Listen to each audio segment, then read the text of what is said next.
A Journey into the Unknown. Chapter 181. Let us commune. It is a new day, filled with new potential. Let us pray.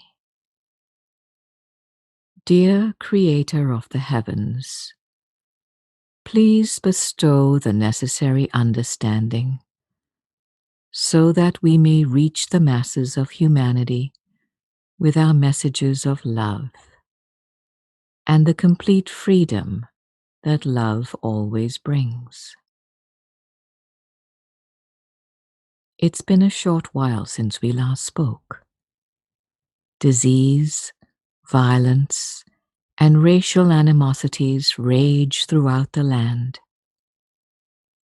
Our work is cut out for us.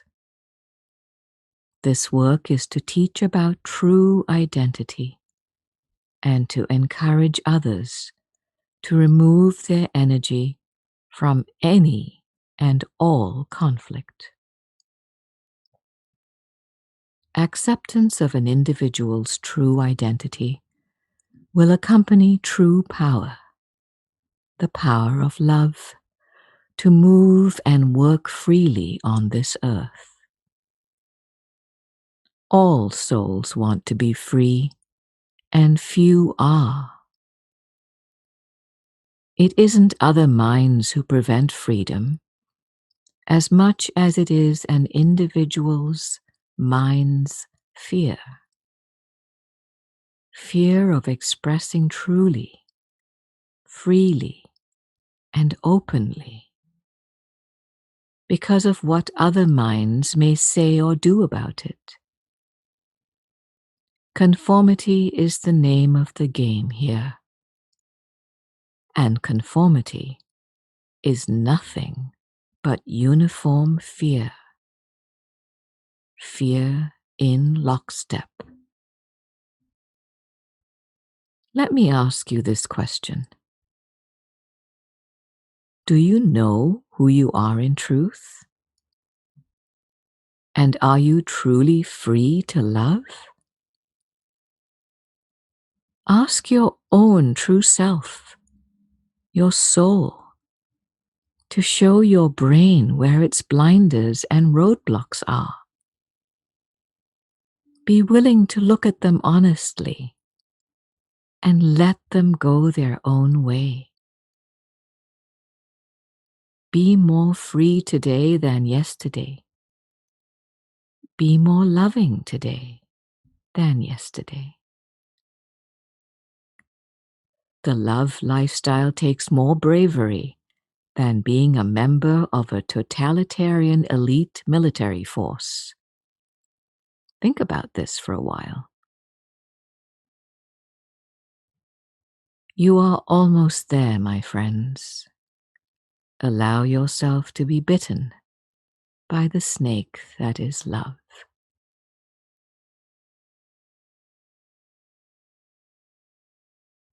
Chapter 182. Let us begin this day with gratitude for our freedom. We are free to think the way that we want to, or not.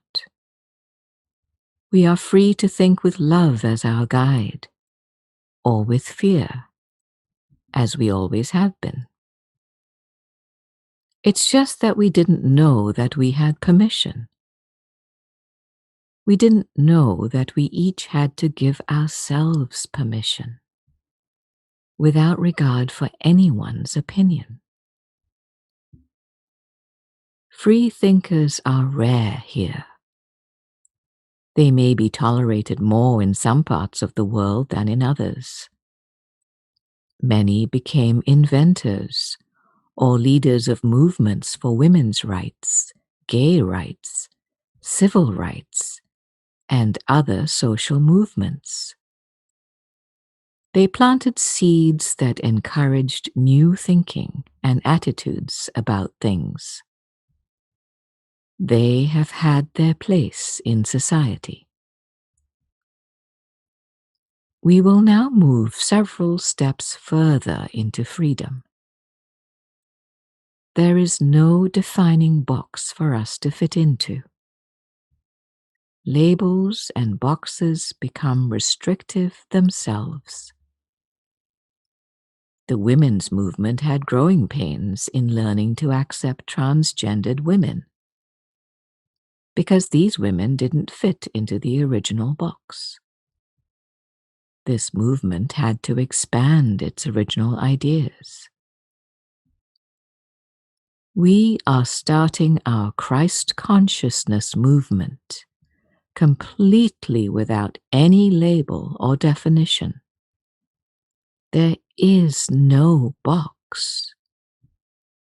There are no limitations whatsoever. We each know who we are in truth. We know that we are each an individualized aspect of God, a soul. We know that we have a body to use in service to God and to all, but that we are not a body. We cannot be defined and limited in any way. We are free to use the body's brain to create with love as its fuel. This is the art of thought, first taught in A Course of Love.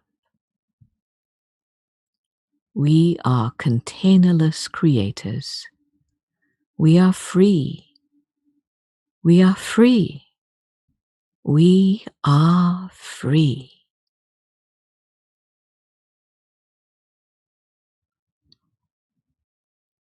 Chapter 183. You have all heard me talk extensively about judgment and how harmful it is, not just to the mind-body vehicles, but to souls as well. The most extreme form of judgment is condemnation.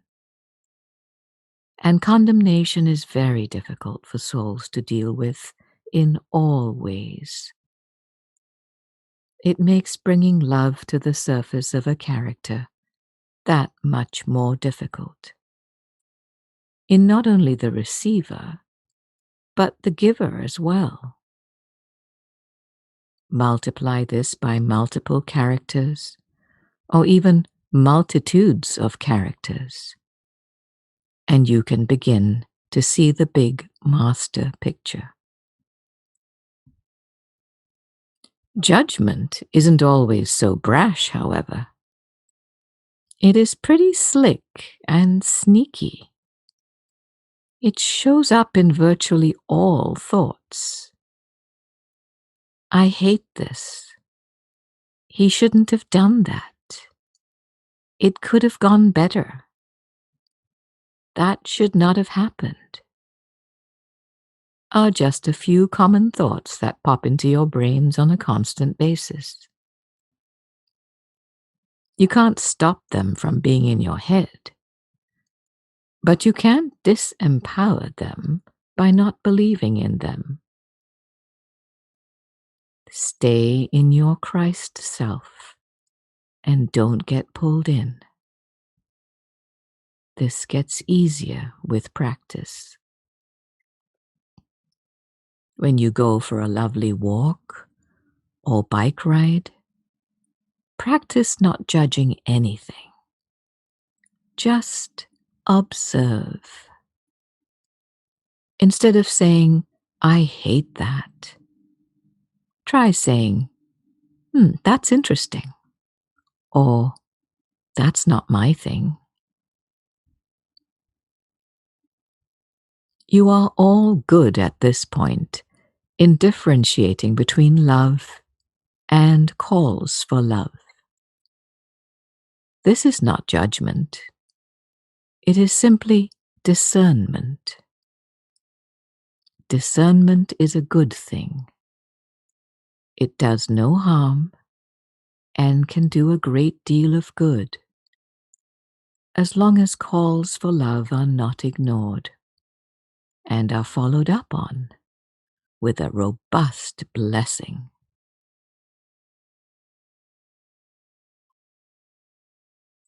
Chapter 184. Many of the situations that are disturbing to virtually all who walk the earth are calls for love. This is the easy part. Not condemning potential or actual perpetrators thought to be the cause is much more challenging.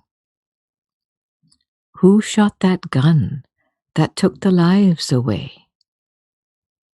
This person is calling for both love and forgiveness. They rarely receive either. If they physically survived, they universally are pushed away from love's embrace, deemed not worthy of love and deserving of hatred and scorn. This has to change if your world is to survive. Love can only love. It cannot do anything but love. If you are in love, then you are only capable of love. If a society is in love, it cannot push one of its members away. A love society brings everyone into its embrace. We haven't yet seen a love society, but when it arrives, it will promote and support love in all of its forms. Widespread love will prevent all acts of violence. But if they were to rarely occur, creative and loving remedies will correct any harmful effects.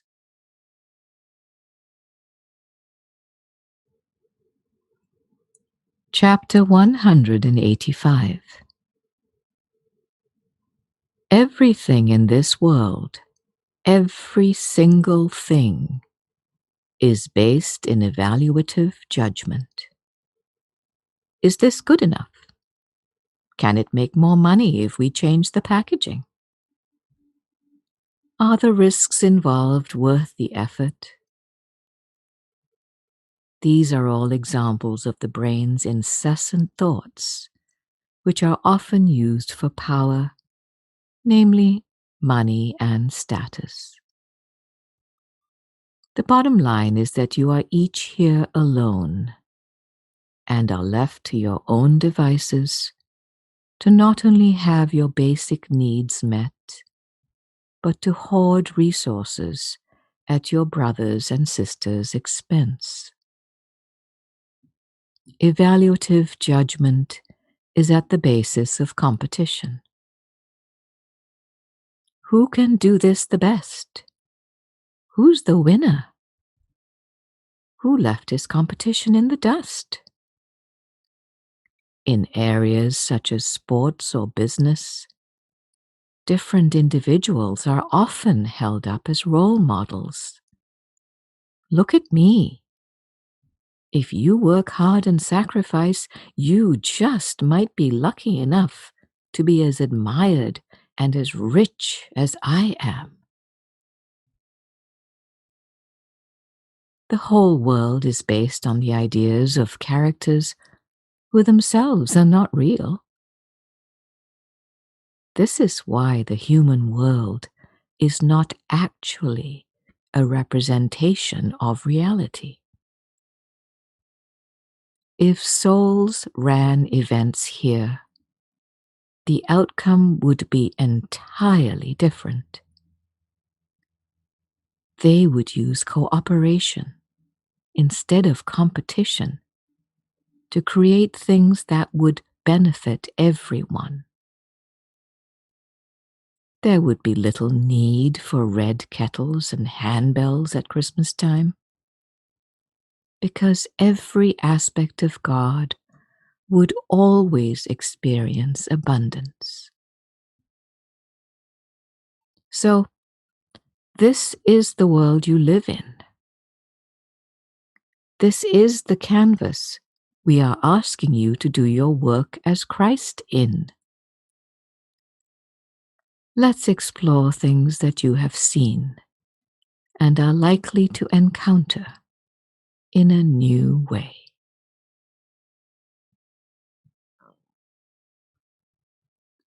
Chapter 186.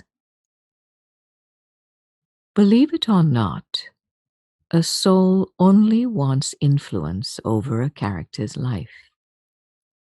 It only wants the very best outcomes. Outcomes that will produce the fruits of perfect joy, perfect health, and abundance in all things. Of course, you're not always going to be in the position of knowing any of the behind-the-scenes details.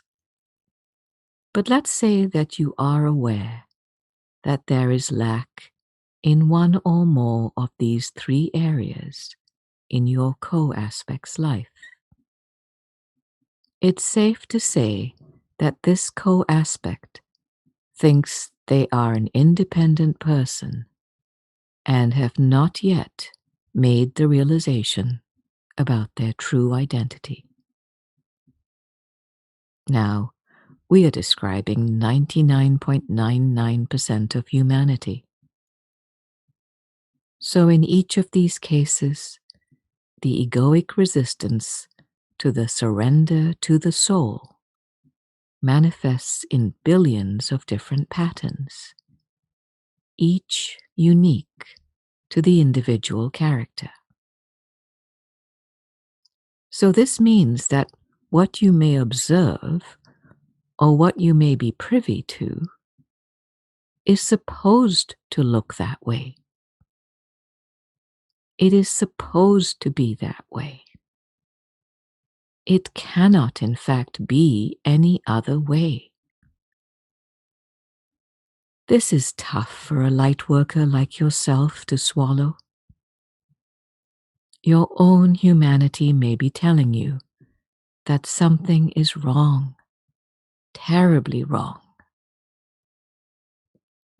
This is what you have to correct in your own thinking. Nothing is ever wrong. It is all supposed to go down the way that it is. Resistance to your own true nature, to God, causes circumstances and events that range from mildly uncomfortable to severely disruptive. This is meant to pull the wayward character back on track 100% of the time. Your powerful blessings and influence will help us with this like never before. Due to your numbers, we will be able to influence in new ways outside the typical sphere of influence. One note of caution: there are characters in a relatively small group that seem to the naked eye to have perfect health, perfect joy, and abundance. The key word is seem. Interestingly, the world offers these fruits to a lucky few. Don't be deceived, because we aren't.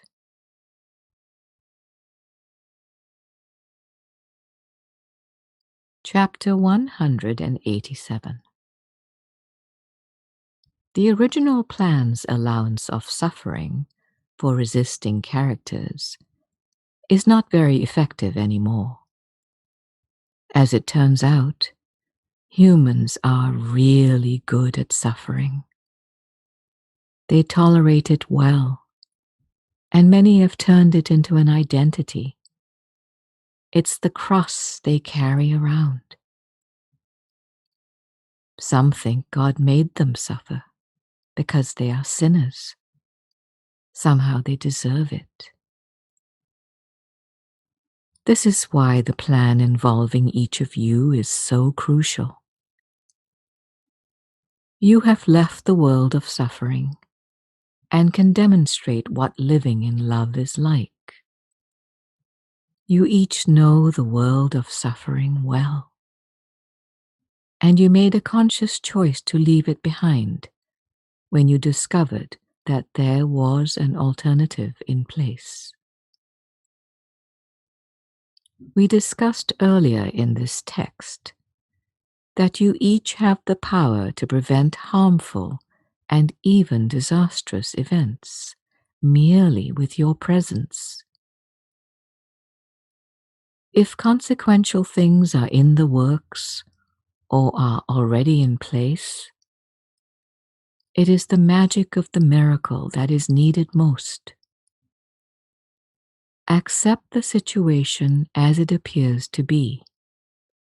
Remember, nothing is wrong. What we need are miracles to bring acceptance, awareness of separate human thinking, and to shorten suffering. This is why we have focused so strongly on indiscriminate blessing.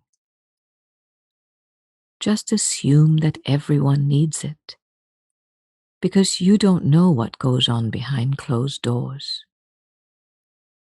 It will only be rarely that you know any specifics. This is your work. This is your calling. This is your ministry. You are a mature soul from God, sent to provide miracles to other parts of God. There is nothing more amazing than this. This is the whipped cream on top of the extra large sundae.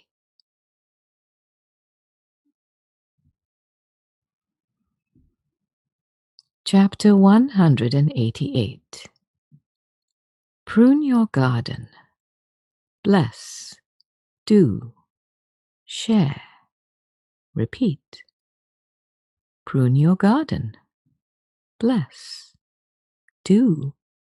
Share. Repeat. Prune your garden. Bless. Do. Share. Repeat. You get the picture. Of course, you will still have to fit in the myriad of life's tasks too. But what you don't have to do, what you must stop doing, is worrying. You work for us now. You have your job, and we have ours. Our job is to take care of you and yours. If you have children or grandchildren, or care for a sick or disabled family member, they will fall under our watch too. You may be busier than ever, but the work should come with a natural sense of ease. If there is anything at all that we can do to help make things easier, please let us know. We are a mighty team. You are our companions, and we are yours.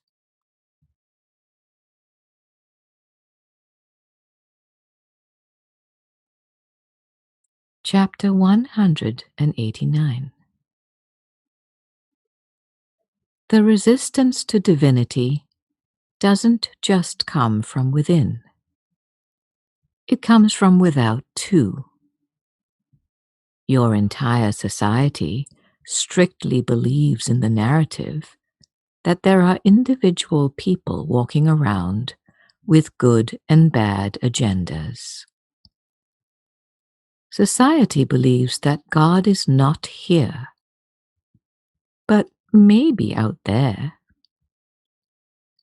Since God is not here, they say, then we are left to our own devices. We must protect ourselves from ourselves. We must vote for the right people to keep our rights from being trampled on by the wrong people. Gun owners want easy access to guns to protect life and property. The police view everyone with suspicion. Political agendas are all over the map, but they all boil down to one thing. You are the cause of my misery, and if it wasn't for you, I would be fine. And then there's you. You know from the bottom of your heart that you are part of God, a reflection of love. You are not a collection of your own thoughts, but are a thought from God, first taught in A Course in Miracles. You no longer have a separate will. You are here to do God's work and to bless indiscriminately. The house of truth and the house of illusion are two entirely different things.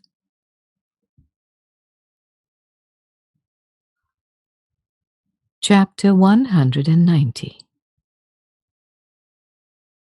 The gates are opening.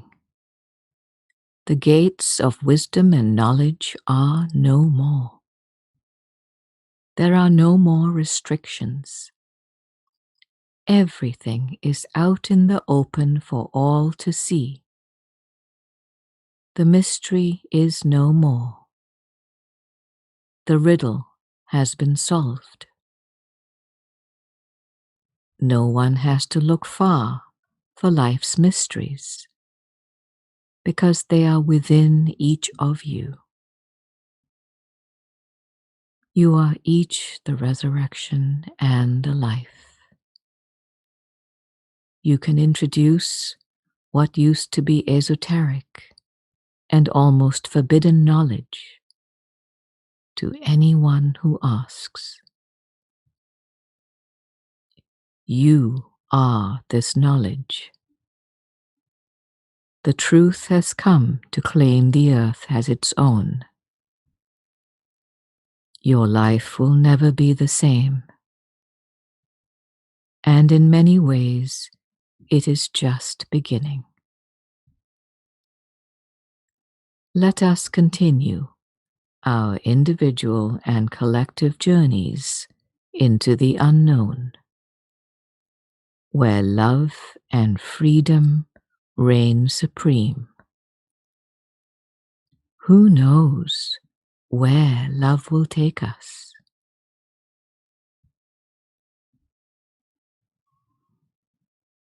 This concludes A Journey into the Unknown, as first received by Richard Curtis Greathouse, February 7th to August 12th, 2020.